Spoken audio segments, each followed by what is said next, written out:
The relentless pounding on the door cut through the howling wind like a knife, forcing Virgil Novak to his feet despite the late hour and the storm's fury that rattled his cabin's windows. Standing in his doorway, illuminated by a flash of lightning, were three women drenched, devastated, and desperate for shelter from both the storm and their shared grief. Montana Territory, 1872. Spring rains had transformed the landscape into a treacherous quagmire of mud and swollen creeks, making travel dangerous for even the most experienced riders. Virgil's homestead sat nestled in a small valley, miles from the nearest town of Copper Creek, providing him the solitude he'd sought since returning from the war. Tonight, however, that solitude was broken. "Please, sir," the tallest woman spoke, her voice barely audible above the rainfall. "Our wagon. It couldn't make it through the crossing. We've lost everything." Virgil stepped back, gesturing them inside without hesitation. His mother hadn't raised him to turn away those in need, especially not on a night like this. As they shuffled in, dripping water onto his wooden floors, he noticed the black armbands each woman wore, the universal symbol of mourning in these parts. "I'm Lydia James," the tall woman said, helping the oldest of the three into a chair near the fireplace. "This is Martha Collins and her daughter-in-law, Sarah. We're headed to Fort Bridger. My sister's there, was supposed to meet us after." Her voice trailed off. "Virgil Novak," he replied, stoking the fire to drive away the chill. "You're welcome to stay until the storm passes." As he moved about the cabin gathering blankets, he pieced together their story from fragments of conversation. The Blackwater mine collapse 3 weeks prior had claimed the lives of their husbands, along with 17 other men.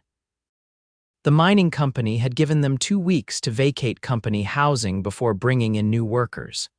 They were traveling to Fort Bridger, where Lydia's sister had promised them work and a fresh start. "The creek must have risen after that cloudburst," Virgil said, handing each woman a cup of coffee fortified with a splash of whiskey. "Nothing to be done about the wagon tonight. We'll look at first light." Martha Collins, gray-haired and hollow-eyed, nodded absently. Her fingers trembled around the tin cup. "My David worked that mine for 20 years. 20 years next month." Sarah, who couldn't have been more than 20 herself, sat silently, her gaze fixed on the dancing flames. The gold band on her finger caught the firelight, a bright reminder of promises cut short. Lydia, though, met Virgil's eyes directly. Something in her gaze, resilience perhaps, or simple determination, made him look away first. "I have a room in back," he said. "It's small, but the three of you can share it. I'll take the chair here." "You're kind to help strangers," Lydia said. "Out here, kindness isn't kindness," Virgil replied. "It's survival." Later, as the three widows slept beneath his roof that night, their tears quieted by the steady rain outside, Virgil sat by the fire, unable to find rest himself. It had been 5 years since he'd had company in this cabin, 5 years of self-imposed isolation after returning from battlefields soaked with the blood of men he'd once called brothers. The war between the states had left him with nightmares and a leg that ached when rain was coming. Tonight both plagued him. Dawn broke with muted gray light filtering through lingering clouds. The rain had stopped, but the creek still roared, swollen and dangerous.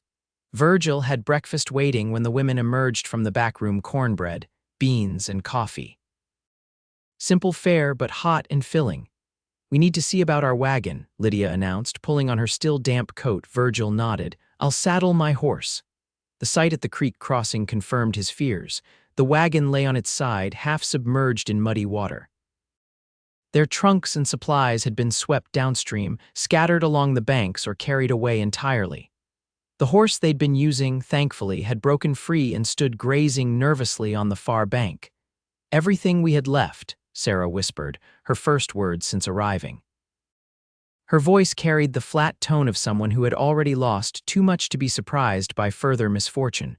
Virgil watched Lydia wade into the shallows, retrieving a soaked bundle that turned out to be a quilt. She wrung it out methodically, her face set in lines of determined grief. "You're welcome to stay on until the water recedes," he offered. "Might be a few days before it's safe to cross." Martha shook her head. "We couldn't impose, it's no imposition," Virgil interrupted. I've got the space and you need somewhere to regroup. The truth was more complicated. His homestead was 20 miles from town and the nearest neighbor 5 miles away. The women had few options, and Virgil couldn't in good conscience send them off with nothing. Lydia studied him carefully. Why would you help us? You don't know us. Maybe I'm just tired of my own company, he answered simply. They salvaged what they could that day: a trunk of clothing, some cooking utensils, a few personal items that had caught in the branches along the creek. Everything else had been claimed by the rushing water. That evening, Virgil showed them his small garden, the chickens he kept for eggs, and the smokehouse where strips of venison hung drying. It's not much, he admitted, but it keeps me fed. You manage all this alone? Martha asked, impressed despite her grief. I've had practice. He didn't elaborate, and she didn't press. The days fell into a pattern. Mornings, Virgil would check the creek's level while the women prepared breakfast. Afternoons, they worked together around the homestead tasks Virgil had neglected too long, like patching the chicken coop and repairing loose boards on the porch. Evenings, they sat by the fire, each lost in their own thoughts until someone would break the silence with a story or question. Sarah slowly emerged from her grief-stricken silence. She was the youngest at 19, married only 6 months before losing her husband Michael in the mine collapse. We were saving to buy land, she told Virgil one evening while they cleaned dishes. Michael didn't want to die in a mine like his father. Lydia revealed herself to be 32, a widow twice over now. Her first husband had died of fever 5 years earlier, her second crushed in the mine. I'm starting to think I'm cursed, she said with a bitter laugh. If you're cursed, then I must be too, Virgil replied without thinking. Later he found her sitting on the porch despite the cool evening air. You never speak of your wife, she said without preamble. I never had one, he answered, leaning against the rail beside her. The war then. He nodded. 4 years of it. Came home to find my parents had died of influenza. The neighbors had kept the place going, but he shrugged. Everything was different, including you, she observed, especially me. He looked out at the darkening landscape. I came out here to be alone with my ghosts. And now you have 3 more. He turned to her, surprised by the flash of humor in her eyes. Living ones, at least. A week passed, then another. The creek receded enough that crossing would be possible, but none of them mentioned it. The wagon had been retrieved and repaired, standing ready in Virgil's small barn. Still, they stayed. Martha took over tending the garden, finding purpose in the simple act of nurturing growing things. Sarah revealed a talent for hunting, having learned from her father in the Tennessee mountains before coming west. And Lydia worked alongside Virgil, her strength and determination matching his own. One afternoon, as they mended fences together, she asked, "Does it bother you having us disrupt your solitude?" He considered the question seriously. I thought it would, he admitted, but it doesn't. Why? He drove a post into the soft earth before answering. I came here to escape memories. I didn't realize I was just making room for more. Bad ones, empty ones. He looked at her directly. There's a difference. She held his gaze, something unspoken passing between them. Then Sarah called from the ridge, announcing a successful hunt, and the moment passed. That evening, as a spring storm once again lashed the cabin, Virgil found himself sitting beside Lydia after the others had retired. The firelight played across her features, highlighting the strength in her jaw, the determination in her eyes. We should leave soon, she said softly. We've imposed too long. You're not imposing, he replied. You've brought this place to life again. What will you do when we're gone? Return to your solitude? He stared into the flames. I don't know if I can or if I want to. She was silent for a long moment. I've lost 2 husbands, Virgil. I don't know if I have the courage to risk my heart again. I'm not asking, aren't you? Her eyes met his, challenging. He reached for her hand then, his calloused fingers entwining with hers.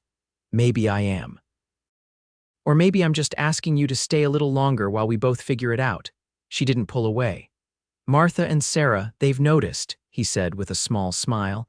Martha asked me yesterday what my intentions were, Lydia laughed softly. And what did you tell her?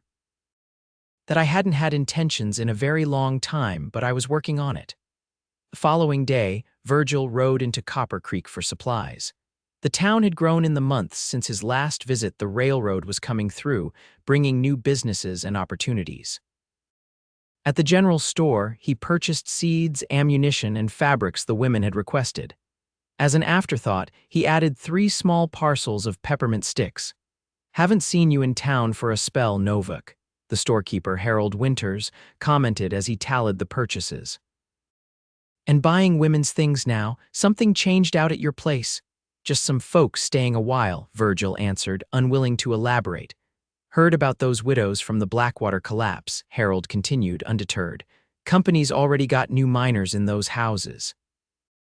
"Didn't waste any time, did they?" Virgil's jaw tightened. "No, they didn't. Railroads bringing changes," Harold gestured to the busy street outside. "Might be time to consider selling that isolated spread of yours. Land values are climbing." "Not interested," Harold shrugged. "Suit yourself." But opportunity doesn't knock twice in these parts. As Virgil loaded his purchases, a commotion down the street caught his attention. A group of men had gathered outside the saloon, their voices raised in argument. Among them, Virgil recognized Thomas Blackwater, owner of the mine where the collapse had occurred. Curiosity and a sense of unease drew him closer. The men were discussing the new railroad spur being built to the mine, a project that would cut directly through several homesteads, including land where the miners' families had buried their dead. "The contracts are already signed," Blackwater was saying, his voice carrying the assured tone of wealth and influence. "Those who sold received fair compensation, and those who refused," asked a man Virgil didn't recognize. Blackwater's smile didn't reach his eyes. "Progress waits for no one, especially not the dead. The company has legal right to that land now." "Legal, maybe," the other man countered, "but not right." Something in the exchange bothered Virgil deeply. He completed his errands quickly, eager to return to the homestead before nightfall. As he rode, his thoughts turned to Lydia and the others, to the losses they'd already endured and the fresh wound this news would inflict. He arrived home to find Sarah teaching Martha to shoot his old rifle, while Lydia repaired a chair on the porch. The domestic scene struck him powerfully. This was what his homestead had been missing. Not just people, but purpose. "You're back early," Lydia observed, setting aside her work, finished quicker than expected. He handed out the peppermint sticks, earning a rare smile from Sarah and a maternal pat on the cheek from Martha. Later, after dinner, he shared what he'd overheard in town. Martha's face crumpled at the news that her husband's grave would be disturbed, while Sarah's hardened with anger. "They take everything," Sarah said, her voice tight. "Our husbands, our homes, and now even our right to mourn properly." "There must be something that can be done," Martha insisted. Lydia had remained silent, her expression unreadable. Now she looked at Virgil. "Is there?" He considered his answer carefully. "I'm not sure, but I know someone who might be able to help Judge Wilson in Fort Bridger. He's known for standing up to the railroad companies." "That's where we were headed," Lydia reminded him. "I know." He met her gaze steadily. "I could take you there." Sarah looked between them. "All of us, all of you," he confirmed. And then, "Well, we can decide what comes next when we get there." That night's sleep eluded Virgil. The decision to leave his homestead, even temporarily, filled him with both anxiety and unexpected anticipation. He had built this place as a sanctuary from a world that had taken too much from him. Now he was considering rejoining that world, driven by a desire to help these women, especially Lydia. He found her outside at dawn, watching the sunrise paint the distant mountains gold and pink. "You don't have to do this," she said without turning around. "We've disrupted your life enough already." "Maybe my life needed disrupting," he replied, standing beside her. "Maybe I've been hiding out here too long." "From what?" "From living." He hesitated, then continued. "I came back from the war broken in ways that don't show. I thought I needed to be alone to heal, but I was just existing, not living." She turned to face him then. "And now I want to help you fight for what's yours, and maybe find out what could be ours." Lydia's expression softened. "You hardly know me, Virgil." "I know enough," he said simply. "I know you're strong and proud and determined. I know you've faced loss without letting it destroy you. I know when you laugh, really laugh, it changes something in the air around you." A smile touched her lips. "That's poetry for a man who claims to be broken. Maybe I'm healing." He took her hand, a gesture that was becoming familiar. "We can leave tomorrow if the weather holds. 2 days to Fort Bridger if we push. And then we see what Judge Wilson can do about Blackwater's plans." After that, he left the sentence unfinished, a question hanging between them. Preparations for the journey consumed the next day. The wagon was loaded with their salvaged possessions and provisions for the trail. Virgil secured his homestead as best he could, knowing it might be weeks before he returned. They set out at first light, the wagon creaking under its load as they followed the winding trail toward Fort Bridger. Virgil rode alongside on his horse, scanning the horizon habitually, a soldier's caution never fully abandoned. The first day passed uneventfully, the landscape changing from rolling hills to more rugged terrain as they traveled. They made camp by a small stream, the women working together to prepare a simple meal while Virgil tended the animals. After dinner, as they sat around the campfire, Martha surprised them by pulling out a harmonica. "David's," she explained. "He used to play every evening after supper. I've never learned myself, but I thought someone should carry it." Virgil hesitated, then held out his hand. "May I? It's been years, but I used to play." The simple tune he coaxed from the instrument floated into the night air, a bittersweet melody that seemed to give voice to all they had lost and might yet find. When he finished, the silence was comfortable, filled with shared understanding. "Michael wanted children," Sarah said suddenly. "A whole house full. Now I don't know what my future holds." "None of us do," Lydia replied gently, "but we don't face it alone anymore." Virgil met her eyes across the fire, a silent acknowledgement passing between them. The second day brought challenges, a broken wagon wheel that cost them hours to repair, and dark clouds gathering that promised rain before nightfall. They pushed on, determined to reach Fort Bridger before the storm broke. As they crested a ridge in late afternoon, the settlement came into view in the valley below a collection of buildings surrounding the old fort, smoke rising from chimneys against the threatening sky. "We made it," Martha breathed, relief evident in her voice. They had barely reached the outskirts of town when the skies opened. Rain poured down as they sought shelter at the modest boarding house run by Lydia's sister, Eleanor. The reunion between the sisters was emotional. Eleanor's shock at seeing Lydia with companions, especially a man, quickly giving way to hospitality. Rooms were arranged, dry clothes found, and a hot meal prepared while the storm raged outside. Later, as the women caught up on news, Virgil sought out Judge Wilson, finding him at his office despite the late hour. The judge, a tall, lean man with sharp eyes and a reputation for fairness, listened carefully to Virgil's account of Blackwater's plans. "It's not the first time Thomas Blackwater has used questionable methods to get what he wants," Wilson said when Virgil finished. "But disturbing graves crosses a line even for him. Can anything be done?" Wilson tapped his fingers thoughtfully on his desk. "Possibly. The railway needs approval for each section of track. If we can prove Blackwater obtained the land improperly, or that the proposed route unnecessarily disturbs established burial grounds, we might force a reroute. How do we prove it?"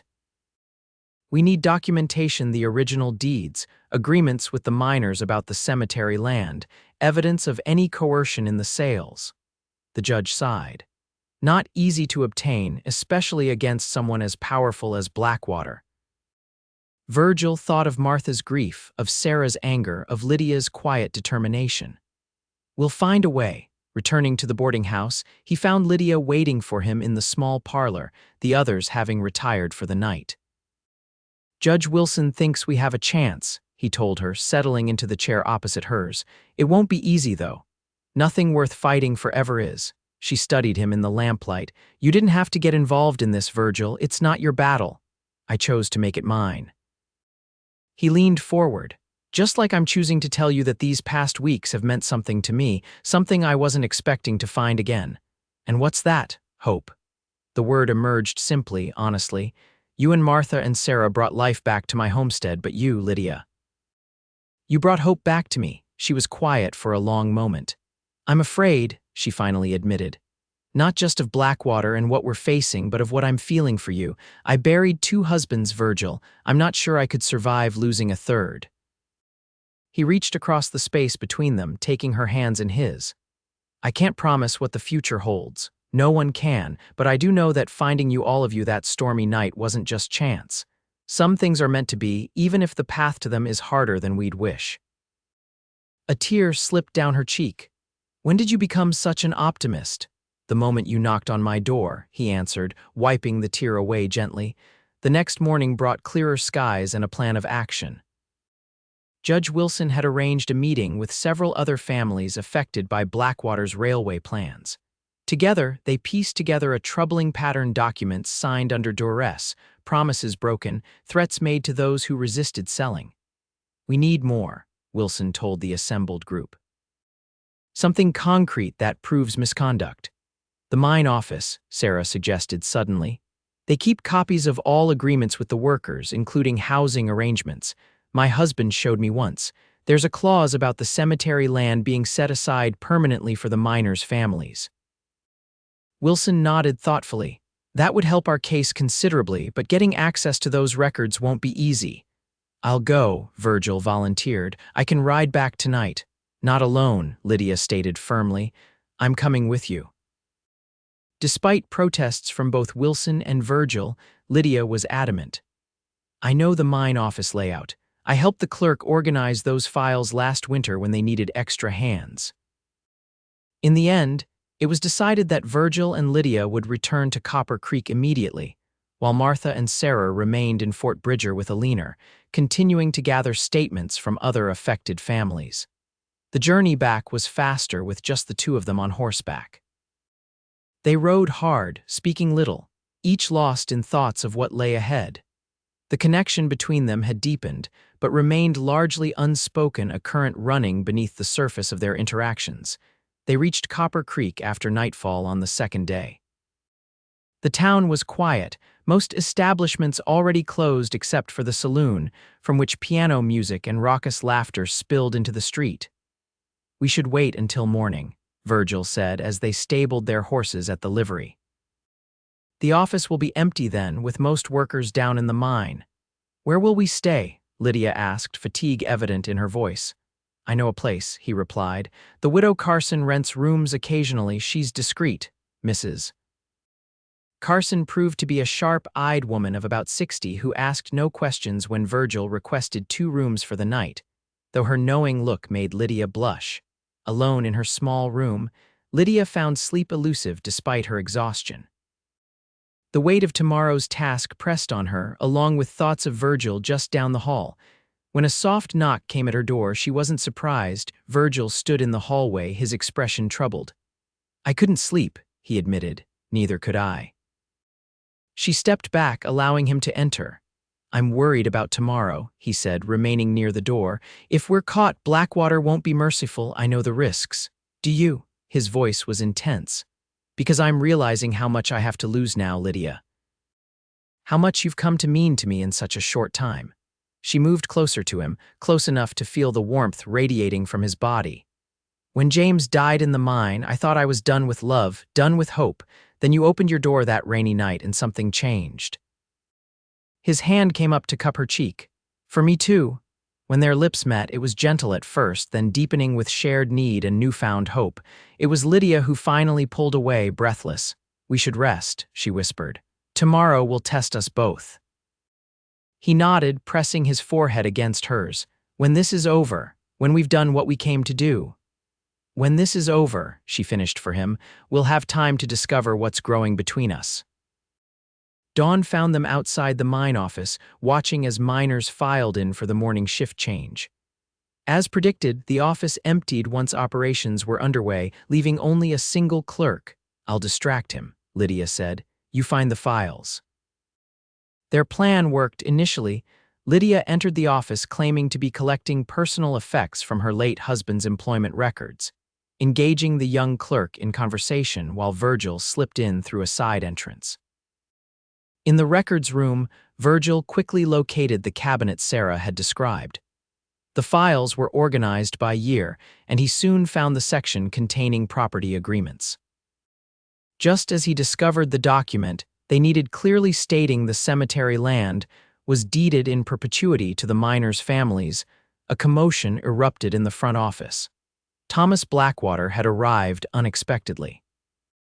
Through the partially open door, Virgil could see Lydia maintaining her composure as Blackwater dismissed the clerk and turned his attention to her. "Mrs. James," Blackwater said, his tone falsely cordial. "I wasn't aware you were still in the area. I understood all the widows had moved on." "I had unfinished business," Lydia replied steadily. "I see." Blackwater's gaze swept the office. Alone, as you can see, Virgil knew he needed to act quickly. Folding the document, he tucked it inside his shirt and looked for another exit. The only window was small but would have to do. As he eased it open, he heard Blackwater's voice sharpen. "I find it interesting that you've returned just as rumors reach me about opposition to my railway plans. Led by a judge in Fort Bridger, I understand, with testimony from miners' widows." "The people have a right to protect what's theirs," Lydia responded, her voice unwavering. "Nothing is theirs anymore," Blackwater said coldly. "Everything, the houses, the land, even that sentimental boneyard belongs to the company now. The future is coming, Mrs. James, and it doesn't care about your grief." Virgil had just managed to slip halfway through the window when he heard a crash, followed by Lydia's startled cry. Looking back, he saw Blackwater gripping her arm, his face contorted with anger. Instinct took over. Virgil burst back through the office door, catching Blackwater by surprise. The mine owner released Lydia, reaching instead for the pistol at his hip. Virgil moved faster, tackling Blackwater before he could draw. They crashed into a desk, sending papers flying. Though Blackwater was younger, Virgil's combat experience gave him an advantage. He pinned the mine owner, one arm pressed against his throat. "Touch her again," Virgil growled, "and it'll be the last thing you ever do." "You're making a mistake," Blackwater choked out. "I have powerful friends." "So do we," Lydia said, collecting herself, "and we have this." She pulled the document from Virgil's shirt where it had come partially dislodged during the struggle. "Proof that you have no legal right to the cemetery land." Blackwater's eyes widened with recognition. "That won't stop progress." "The railway will be built."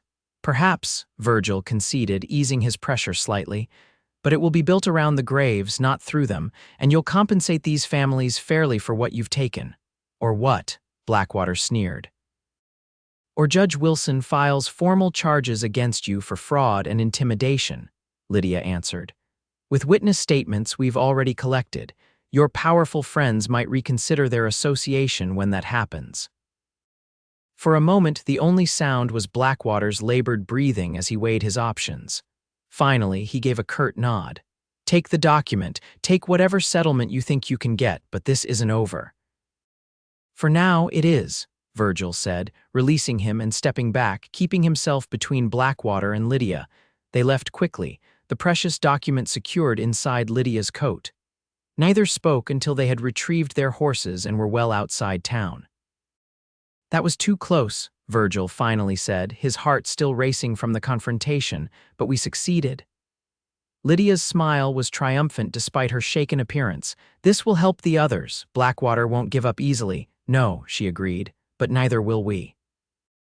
The ride back to Fort Bridger was tense, both vigilant for any sign of pursuit. They arrived 2 days later, exhausted but victorious, the document delivered safely to Judge Wilson. "This changes everything," the judge declared after examining it. "With this and the statements we've gathered, we can force a negotiation. Blackwater will have to reroute the railway and provide proper compensation." The news spread quickly among the affected families. That evening, a small celebration was held at Aliner's boarding house, the first genuine joy many had experienced since the mine collapse. As Martha played the harmonica, her technique improving with practice, and Sarah taught Aliner's children a Virginia reel, Virgil found Lydia on the porch, gazing at the stars. "What are you thinking about?" he asked, joining her. "The future," she replied. "For the first time in months, I can actually imagine one. Does that future include a certain homestead 20 miles outside Copper Creek?" He took her hand, their fingers interlacing naturally now. She turned to face him, her expression serious. "Is that what you want, Virgil?" "To return to your solitude with me beside you." "It wouldn't be solitude anymore," he pointed out. But yes, I want to return home our home if you'll have it, Martha and Sarah too if they wish to stay. And if they choose to move on, then it will be just us, he said simply. Building something new from the ashes of what we've lost. She leaned into him, her head resting against his shoulder. I never expected to find love again, especially not in the midst of such grief. Neither did I. He kissed the top of her head. But 3 widows slept beneath my roof that night, and somehow you awakened something in me I thought had died in the war. Hope, she whispered. Hope, he agreed, and a future worth fighting for. The legal battle with Blackwater Mining Company lasted through summer and into fall.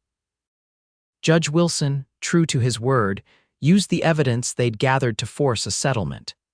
The railway would be rerouted around the cemetery, and fair compensation would be paid to all families who had been coerced into selling their land.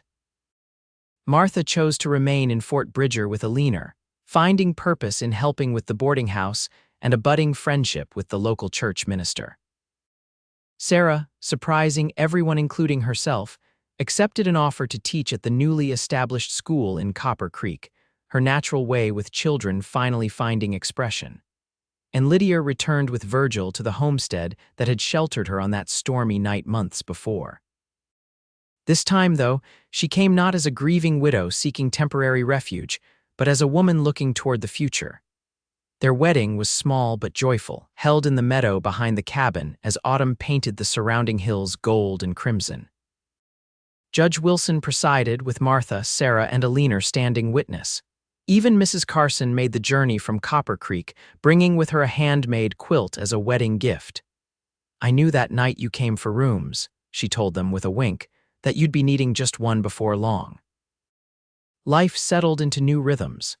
They expanded the garden, added rooms to the cabin, and bought more chickens. Virgil's nightmares became less frequent, eventually fading to occasional shadows rather than the terrors they had once been. Lydia's grief, too, eased with time, though she kept small mementos of her past, a need Virgil understood and respected. When spring came again, bringing with it the anniversary of that fateful rainy night, Lydia shared news that brought tears to Virgil's eyes. They would be welcoming a child by winter. "Are you happy?" she asked as they sat on the porch, watching twilight settle over their land. "More than I ever thought possible," he answered honestly. "When I opened that door and found 3 widows on my step, I had no idea I was really opening the door to my future to you." She smiled, placing his hand over her still flat stomach. "To us." In the years that followed, their family grew first a daughter they named Hope, then twin boys who brought laughter and chaos in equal measure. The homestead thrived under their joint care, becoming a place known for its hospitality to travelers and neighbors alike. Sarah visited often from town, bringing books and news, eventually introducing them to the young doctor who had won her heart after years of patient courtship. Martha and Alina came for extended stays, Martha's harmonica playing accompanying many evenings by the fire. On the 10th anniversary of the night they met, Virgil and Lydia stood together on their porch, watching rain fall gently on the land they had nurtured together.